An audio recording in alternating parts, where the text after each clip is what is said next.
Hello and welcome to the WIHS Journal, Public Affairs from 104.9 FM. I'm Paul Kretschmer. This is the second of 2 days of conversation with Mark and Kirsten Palm, who together operate as air ambulance service in Papua New Guinea. That's north of Australia in the Far East. On today's broadcast, we'll be speaking once again about the nuts and bolts of running a ministry, raising a family, and taking care of the people in the area with a small operation such as Samaritan Ministries Aviation represents. Here once again is our conversation. It occurs to me that for the person who is not attuned to the will of God, it looks like a dream. But for those who are listening for the voice of God to direct and guide and strengthen and provide the resources and the necessities, it is a call in any way you look at the definition of the word.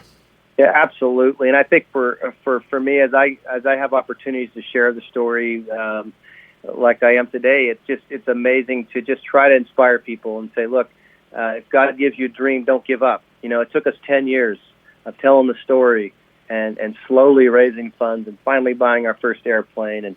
And it wasn't easy, but God gave us a call, and we were faithful to that call. And really, our story is a God story. And yeah, we couldn't have done it without him and our team around us. And it's been such an amazing thing to witness, is when, you know, you're just willing to do whatever it is that he has called you to do.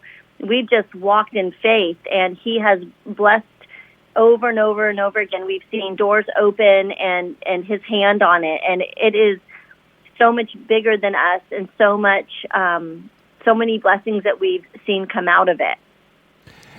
The aircraft that you utilize, were those purpose designed and initially purpose built for the use for which you are making of them, or have they been examples of alteration of an existing design that needed to be altered in order to serve as the kind of air ambulance service of sorts that you are providing for people then, Mark?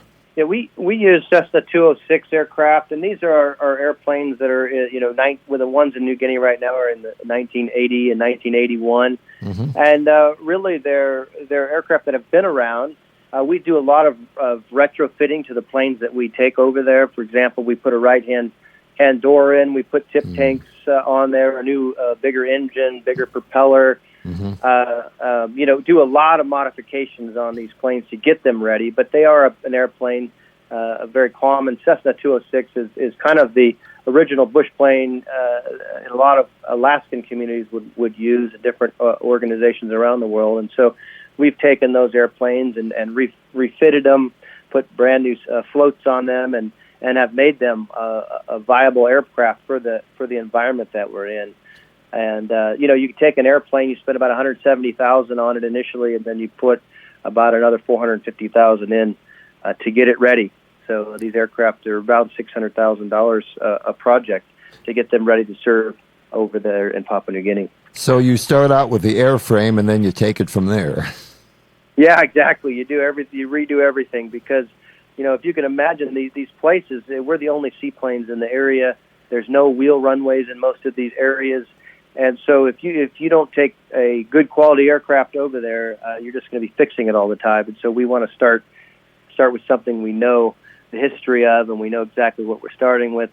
And we've had very good success. We've flown over 1,580 flights now, and we haven't had a single incident. And that's just God's faithfulness and provision and Him looking out of it. I mean, we're landing on a river that rises and falls up to 20 feet in 3 or 4 days.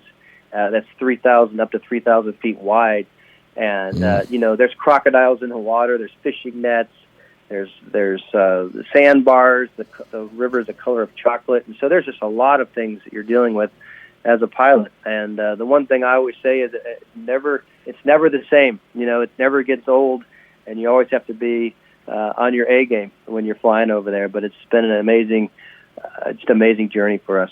Now, as far as the hospital is concerned, could you tell listeners a little bit more about what kind of a facility that is? The facility, it's a hospital that's built in the 1970s. It's very rudimentary. The X-ray machine is broken about 6 months out of the year.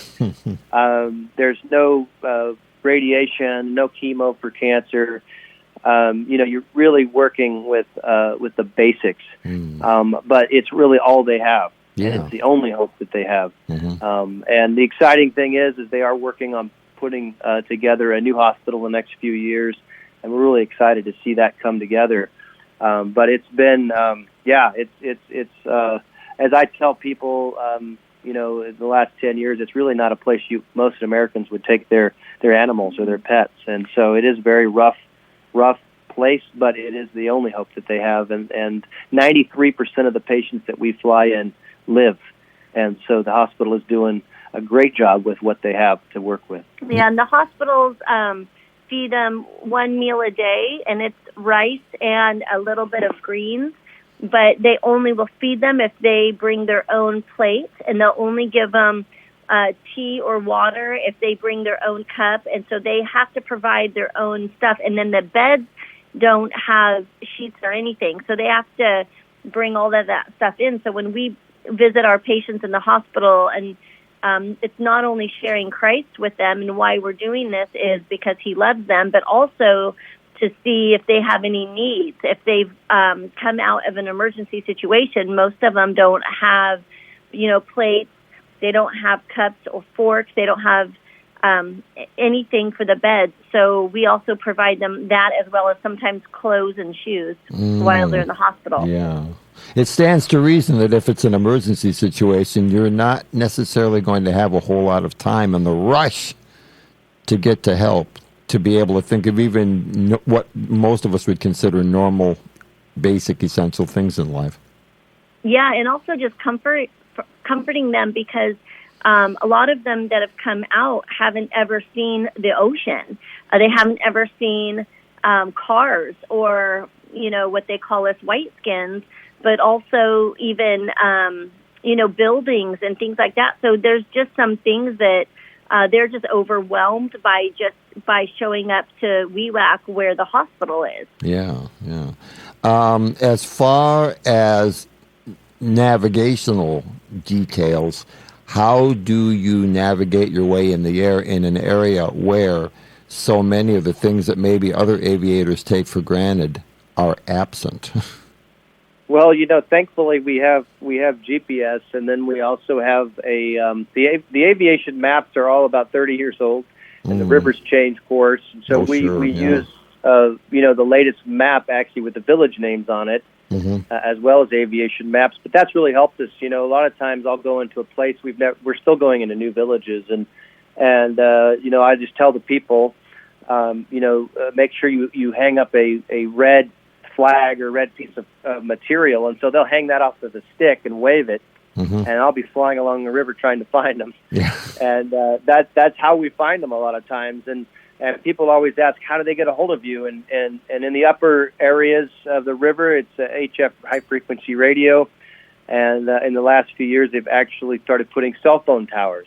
Wow. And so a lot of the communities will climb a mountain in 2 or 3 hours to call us, or other communities will run down the river 30 minutes, climb a coconut tree, and call the airplane. And so the people all know where they can get cell phone reception, and then we have a nurse that answers the phone. We're on call 7 days a week. Thank you so much for having us. Yeah, and just thank you. Want to encourage your listeners. There's needs all around us. You don't have to go to Papua New Guinea to make a difference and to be world changers. And God's called us to be lights in our communities.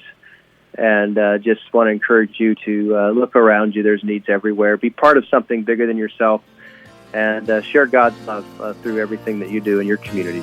My thanks once again to Mark and Kirsten Palm from Samaritan Aviation, who are serving people in Papua New Guinea. For further information, call at 860-346-1049.